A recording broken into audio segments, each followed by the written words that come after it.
to say.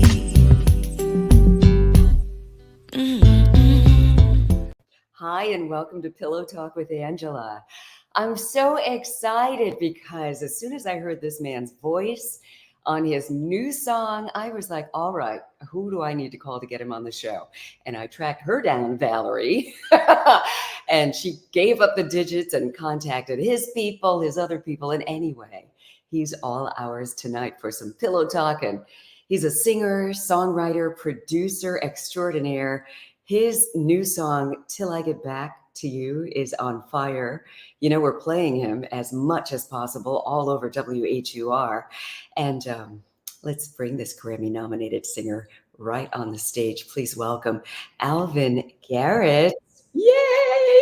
I need to clap or something. Hello.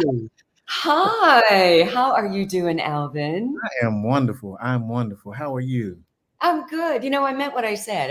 I'm over here fanning out. When I heard your song, I was like, "Whoa, yeah, Who is that? who is that?" I mean, Mm, your whole vibe, your music, your sound. I'm all in, and so are we. Like I said, on WHUR, we've been rocking your new single, and I want to hear all about it. I want to know about your producers, all of that. But hold that thought before we get into that. You know, it's pillow talk. So mhm. can we pillow talk a little bit? Let's do it. Let's do it. I'm all ready for it. I like it. I like the openness. Okay. So here's what we're talking about this week. My hair is crazy. Here's what we're talking about this week. Fantasies. Ooh. And people in relationships. I mean, especially if you've been together for a long time, Uh-huh. you got to get creative. You put the other glasses on for this Yeah, I one. gotta get into my thinking glasses. Okay.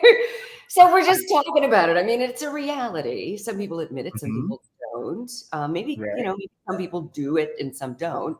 But let's talk about it. Fantasies. Do you think it's okay to have fantasies when you're in a committed relationship, fantasies about somebody else?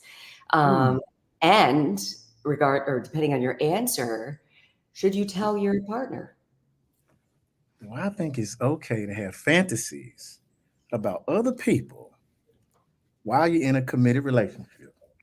Now, as the person who writes the songs that causes the fantasies, I, I would venture Wow. from that perspective to say it's okay. Just bring me and my music into the equation, and maybe I can help facilitate that relationship with those fantasies, right?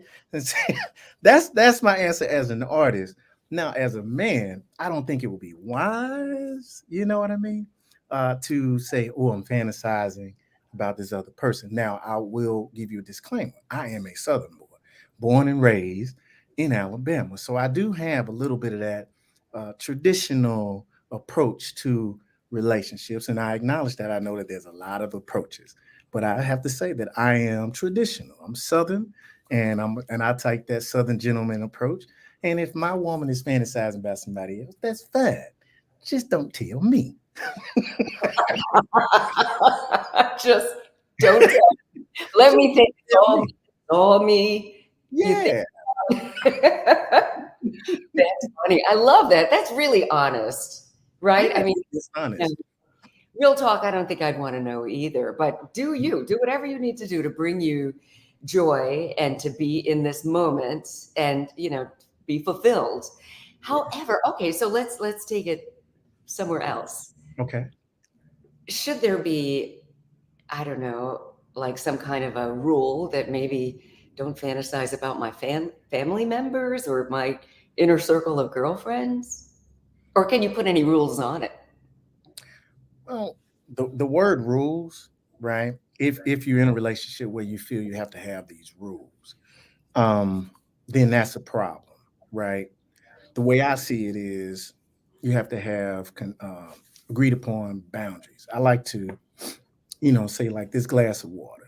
This is our relationship, but you and we should be fluid within the boundaries of the relationship, right? So let's do what we want to do as us together within the boundaries or this container. Once you take the top off, then things start flying out of place, Hmm. right? And so I don't really see it as rules, but how do we construct our relationship where we feel safe to flow with each other, right? Where we can discover, hey, what are you feeling? There's an openness because we are fluid in one unit, as one unit. And so when you start thinking of it as rules in terms of cans, can'ts, do's, and don'ts, you lose that fluidity and you lose that openness where you say, I'm free to say, this is how I'm feeling right now. What do you think about it? You know what I mean? And so that fluidity is not, it's not something that's easy to achieve, but you have to first come in and say, hey, I'm open to hear you. Are you open to hear me? And that's how you start flowing together and you become something different when it's not a rule-based approach, but more of a fluidity-based approach. Yeah, I love that so much, Alvin. That's good. That's Yeah. good stuff right there. I mean, and also, you said a very key word, just the freedom, being Freedom. able to be free, but also to trust that my mate's probably not going to be, thinking about my mom when he's with me. Because then this problem, the trust is out the window. I'm never going to Yeah, bring my relatives or friends around you. But right? I mean, but you've got boundaries and you respect the confines of your relationship, that's right. right? Absolutely. Absolutely. Like I say, this is us. We're in here together. You know what I mean? And we don't need to let cousin Shantae get up in there with us. Right. Because you can't. I don't trust her. I Oh, trust you. Pete, Oh, right?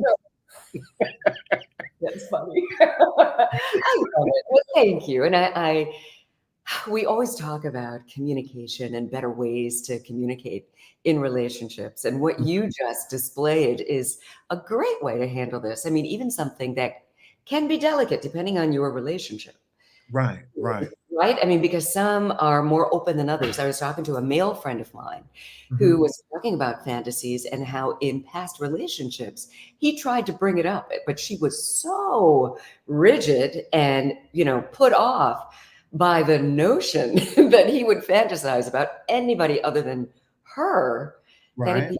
became a problem, a big problem. Yeah, and I think the first thing to do is establish a truthfulness about your insecurities as a person, right? If you're going to be with somebody, you need to let them know, hey, I am not a robot, right? I'm human.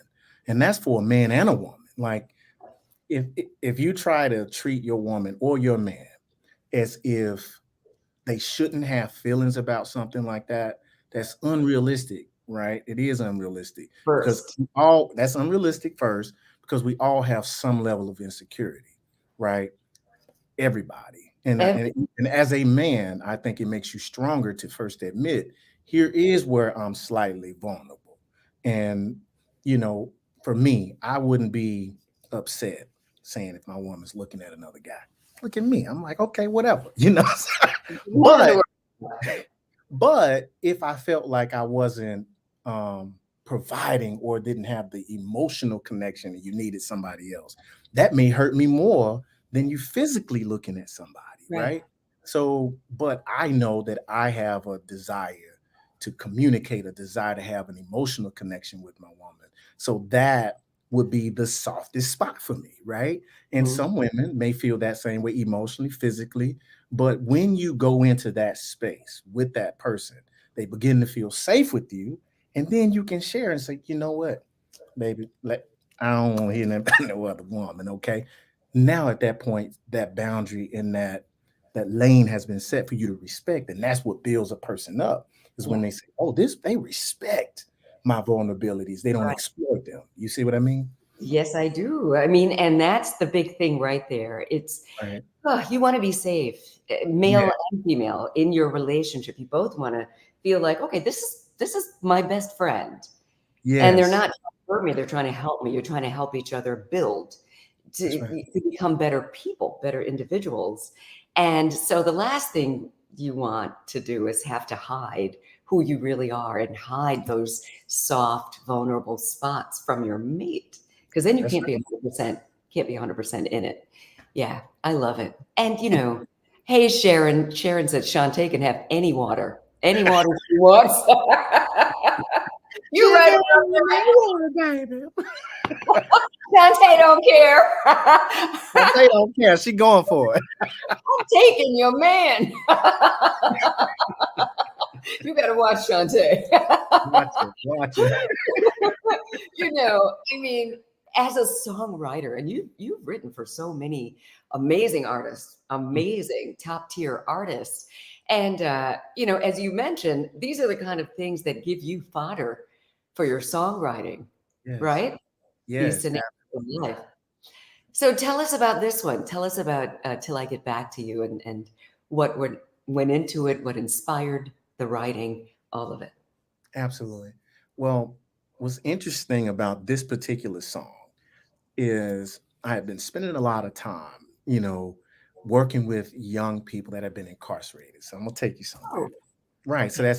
that's one of the things that I do in terms of giving back and mentoring and just being around young people that have been incarcerated and then writing music. I just found this perspective of what would it feel like to be that person locked away from someone you love, and you're like, hold on for me, like just wait for me, like Mm, that distance, that space. And what does that love feel like? The desperation of wow. only having a memory, of only having hope to hold on to. And that's the space I was in when I wrote this song. Is I'm Wow. looking in the mirror of my mind and I can see your arms wrapped around me. That's a difference than having your arms wrapped around me. So the entire song is the power of love, even from the side of hope, and saying, just stay there for me till I get back to you. And you're keeping me alive. That desire to be in your presence keeps me alive. And that does transcend even outside of the trigger. The trigger for that song, it puts you in that space. You can just simply go to work and you're that's too long, or that space, whatever it may be, is too long when you truly desire to be in someone's presence, Whew, right? goodness. When you Yes. truly desire to be in their presence, any time is too long to be away. And so that's the spirit of this particular love song. Till I get back to you, I'll be thinking about you. That's how Oh I my get through. I get through by thinking about you, baby. Till I get back to you. Come on. power. I'll wait Yeah, for you, baby. I'll wait. You and I don't care. that's right.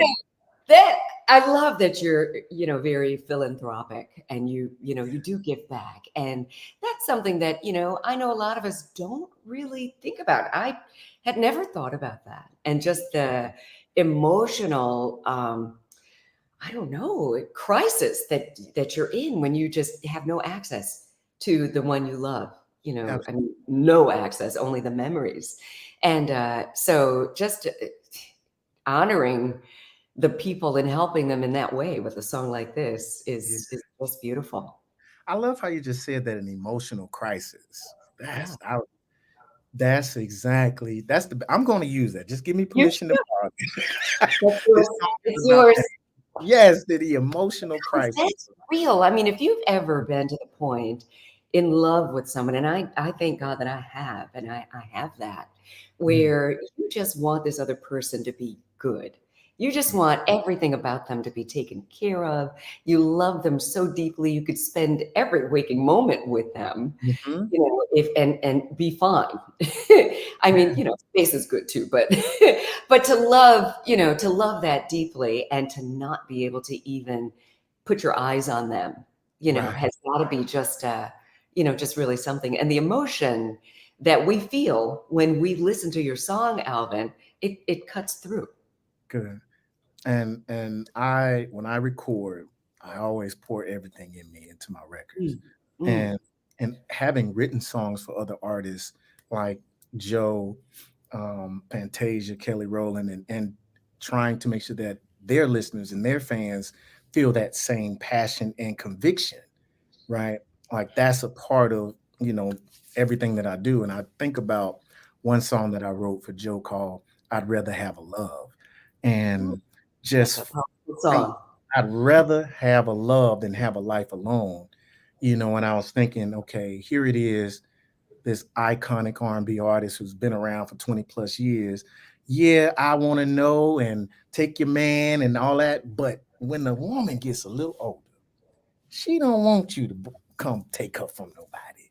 She wants to be chosen. And so I Never just thought put that. about that. She wants to be chosen. She wants to feel like I pulled you out them streets, baby. You know what Right. I'm saying? And so that song, that even writing for another artist, they fell in love with it because the women and the ladies and the listeners were like, "Oh, I want to sign me up. That's I everything. want." That's so. Like I say, I do believe in. Like I said, I'm a Southern boy. I acknowledge all types of relationships. But me personally, I'm a traditionalist, and Yeah. that's okay. So I sing to the ladies. I'm an R&B guy. I do. We appreciate it. Let me just say, for all of us, thank you. Thank you Yeah, very much. Now, absolutely. I don't see anything wrong with it. you're carving out this lane that you're calling, what is it? Inspirational soul? Yeah, yeah. Tell us about that. Well, I am a full-blooded preacher's kid, right? And coal miner's kid. Oh, I didn't know that. Yeah, I like to throw that in there because that's a different kind of upbringing, to have a dad that's preaching and going to the coal mine Wow. and demonstrating love for mama. You know what I mean? Who at some point decided, yes, I'll go start my own business, but let me raise my children first. So I saw it all, but I saw a man loving a woman, and I had the freedom to love music. They played jazz. And Wow. and yes, as a child, I had the unfortunate experience of hearing Kenny G and Mama and Daddy in the other room. Forgave them for that, right? I have not forgiven them for Oh, that. okay, okay, okay. Still So we're in the traumatized process. by the sound of that saxophone, but It's not soulful. I mean, he's definitely he knows his instrument. It's just not yeah. soulful at all. But Yes. as I grew up, I realized that's the sound of love in my house. And tying that and being, as a preacher's kid, not being told that I was going to break God's heart by singing about love, but Right. to have hope and faith and all those things instilled in me. I found my own lane and I fell in love with all types of music. But as I began to say, who am I as an artist? I'm all of it. I'm all of it. I don't have to step away from who I am in my core spiritually to write a love song. I don't have to be all about sex, but I can still write a sensual, sexual song, but not make a woman feel like a piece of meat. I can make her feel Yeah. desired and loved. That's Yeah. my choice as a man. And so when I'm writing songs that you can feel a hope and inspiration from, I can still turn around and write a song that can make you fall in love. And so just blending it all together, I just call it inspirational soul because it's not just R&B, it's not just gospel. It has the DNA of all of that. Yeah, that's a beautiful thing. It has a message and it has a purpose. I mean, that love doesn't have to be, just raw sex and just, just after that and then moving on to the next one and the next one and That's the right. next. It's actually valuing relationships and valuing people in the relationship. Absolutely. Yeah. Absolutely. Yeah, I love that. So let's talk about your influences just growing up. You said in your household all this beautiful music was being played. Who would you say are your greatest musical vocal influences? Hmm. Well, interesting enough, I did not grow up knowing that I was going to be a singer. Oh, I didn't. I started on the bass guitar. I really? my the majority of my life, I've been a bass guitarist. Mm. Oh, Yeah, and so I had no clue that I would be singing. So I was listening to, quartet gospel, funk, soul, but my mind was on the bass line. And mm, so I wasn't paying quite as much attention, to the vocalist because I had my ear glued to the bass line of all songs. And so it wasn't until, honestly, about 15 years ago that I decided that, hey, this may be something for me to start singing. And it actually came through motivation from my parents who always listened to my demos and said, why are you writing for everybody else? You mm, should sing your own songs. But at that point in time, I had never even looked at myself that way. I just saw myself as the writer, as the vocal arranger. But then I was like, what? Why not me? So I hired a vocal coach. good. I changed my diet. I transformed myself and I started taking it seriously, and this became my new instrument. And so Oh, that's wait, wait, yeah, wait. Why'd you change your diet? because my vocal coach told me like this, what you put in your body affects your voice. Like what you're drinking, if you're tired, your voice is tired. I had no clue how exhausted my vocal cords were because I didn't need them. I needed my fingers. But once I needed my voice in the range, I could start feel it. I know now what inflammation feels like. I wasn't aware of it. And so just by being educated about my voice, and what types of foods help strengthen the voice or, create mucus, those types of things. I didn't grow up, like you said, I didn't grow up thinking about it. Yeah. But once I did take it seriously, I realized, okay, the sound of Al Green and the sound of Sam Cooke Mm. really did something to me. Not that I hadn't heard them before, but I heard myself. And Uh, people start saying, you remind me of these singers. yeah. And then I started listening even more and more. And I'm like, I do. Oh, perfect. I do sound like these singers. No, but that's so perfect. I mean, because when someone listens to your voice, you do hear a lot of the old soul. It's as if you were listening to these masters a long time ago and kind of, borrowed something from them. But I get it now, though, that you say that it was the bass that you fell in love with. That that groove, I mean, you got to have the bottom. Oh, And yeah. that has influenced your singing, I'm sure, a great deal. Absolutely. The pace, the groove, the pocket, you can hear it in everything I'm doing. It's a pocket. Like you say, a bass player got to have a clock in his heart. And you Yeah. can feel that in my vocals, how everything is just flows and fits. And so yeah, I'm still a bass player at heart. That's my first love. But I have fallen in love with the mic because that's where I have an opportunity to really share who I am and connect in a different way. Nice. Listen, you're getting so many shout outs from my WHUR family. I hear Yeah. that you're going to be visiting us pretty soon now that you're in the city. Thank you. Yes, I'm looking forward to it. Now, is this your first congressional black? Oh, wait a minute. Sharon is like, good stuff. Okay, so she must have just heard you. She asked you the same thing I just asked. Oh Why did you yeah. go ahead? Yeah, that was perfect. And to dive a little more into that, I played linebacker and I was a really buff, pumping Oh, 400 pounds, 350 pounds. I so was you a were lot always bigger. working out. I changed my diet and my exercise so that I could have a more slender look, Good. for tailored clothes. So Yeah. that was important as well if I was going to, step into the role of being an artist. Because these days, it's not just how well you sing, it's the Absolutely. whole package, baby. Right? I Got mean, to, got to. you followed me. It's the whole package. And That's and you're there. Are you doing something with the Congressional Black Caucus? Yeah, absolutely. Actually, I'm here with the organization that I kind of alluded to earlier, the Dannon Project, and that's where I do a lot of my work with those that have been impacted by the justice system. So we're here, of course, doing that type of work. I'm going to be making an appearance at an event with Frank Ski, and so just doing a little bit of everything. And that's the beauty of what I do. I can do music, but I can also stay true to my central um, theme in life, which is to help uplift others. And so I use my music in creative ways to connect and inspire young people to, number one, communicate and be open to sharing your thoughts, but how we can turn that into music. So I have a program called The Right Life, where as a songwriter, I take young people and we do group therapy, and Wow. we take that conversation and write songs from it. And so it's a very transformative experience, and it's amazing. So that's something I've been doing at home in Birmingham, Alabama, and now we're starting to take that on the road. We just went to Chicago, worked with the school there, and so young. I do believe that the most important relationship is with yourself. Yeah. And how can you love another person if you haven't truly been able to fall in love with yourself?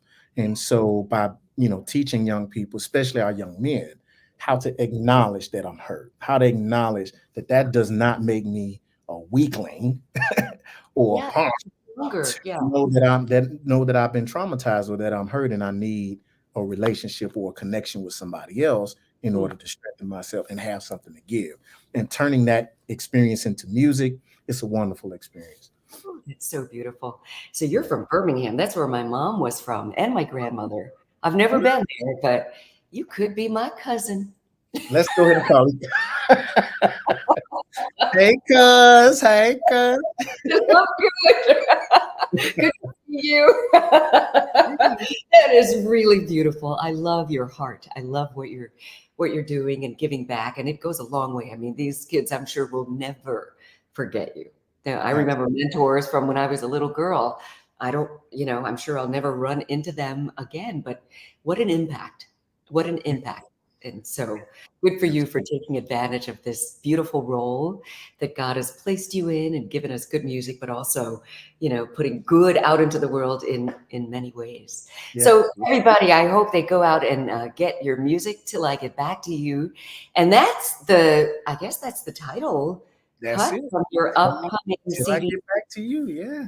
No, but the title cut from Safety. When is it coming out? Oh, As we're looking at January 12th. We are doing some amazing work behind the scenes. Going to be doing some documentaries, telling the story of the yard. And what is the yard? That is the place where you get a taste of freedom. And so this album, I believe, is one of my best projects, oh, where you just explore that emotional journey, that spiritual journey of love, hope, and that space to say, well, how can I be free? How can I run around in that mhm. yard, that place? And we all have it. And so I'm really excited about people coming on board to find that safe space, with me and through the music. May I ask, what led you to get so involved with prison and prisoners and helping them and, with the music and especially young men who find themselves incarcerated? Honestly, it snuck up on me right before the pandemic.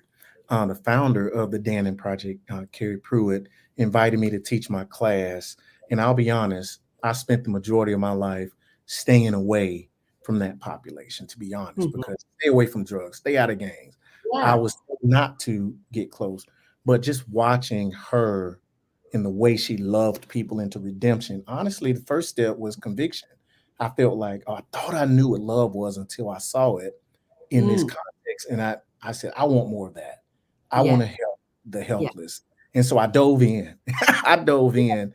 And Oh, and honestly, I didn't think that that population would even care about me, to be honest. I thought I lacked authenticity. I'm not from the streets. How could I reach them? And they told me, you're wrong. Like, we look at you as what we want to be. They call wow. me Pop. So I honestly didn't know I would even have a voice in that community, because you're told, well, if you've never been locked up, you've never been through what I've been through, so how would you know? Right. Well, just because you can relate doesn't mean you can elevate. And so Mhm. once I got involved and I realized that I do matter and that I do have something to give, the love and the connection was mutual, because they Yeah. saw I had no other reason to be there but to share love and to help you Yeah. reach your goals. And so, honestly, it was a surprise to me, Mm. but it was a calling that I did not expect, but I fully embrace it and love it. And that community has embraced me in ways that I never expected, to be honest. And so, Mhm. I'm just excited to share more about it in the upcoming months. That's beautiful. I can't wait to hear more. That's such a beautiful story. I mean, just the selflessness of it all initially, but then it ended up being just as big of a blessing to you as it is for all the people that you touch. And we get the benefit from more good music coming from you. So thank you. It Yes, works all the way around. Oh yes, my goodness, Alvin Garrett, thank you. It is such a joy just getting to know you, and I couldn't wait to meet you and tell you how much I just love your music and to, encourage you in some small way to just keep going. Yeah. yeah. Thank you, and I really appreciate the opportunity, and thank you and WHUR for playing the music. Like I say, I've experienced a lot of great success as a writer, but this song is sort of taking me to places and heights that's a first for me. So I'm excited about the journey. That's fantastic. Best way for fans to support you with the music? Should they stream it? Would you Yeah. prefer they go on your website, get your CD? What should fans do? Well, for now, go stream on all your streaming sites, but also keep alvingarrett.com, readily accessible because we will be selling a lot of merchandise here real soon. Good. And on social media, go follow me at the Alvin Garrett. That's Alvin Garrett. the Alvin Garrett. Because there's another Alvin Garrett out there somewhere. But We I'm want to be Alvin. yeah. The is important. Yes. Alvin, thank you so much. We'll see you around the caucus, doing Thank your you. thing. And just congratulations. And welcome to Washington, D.C. I love it. I'm going to have a great time. All right. And thanks for following me on IG. I followed you right back. I want everybody to follow Alvin Garrett. Yes. Thank you so much. Come on in this room. Bye, Alvin. Thank you so much. Thank you. All right, everybody. That was Alvin Garrett right here on Pillow Talk with Angela. I love the way he answered our Pillow Talk topic, too. He didn't know what he was in for, but I'm glad he was open and answered honestly. Thank you for checking out this edition of Pillow Talk with Angela, and we'll see you next time. Have a good night. Bye.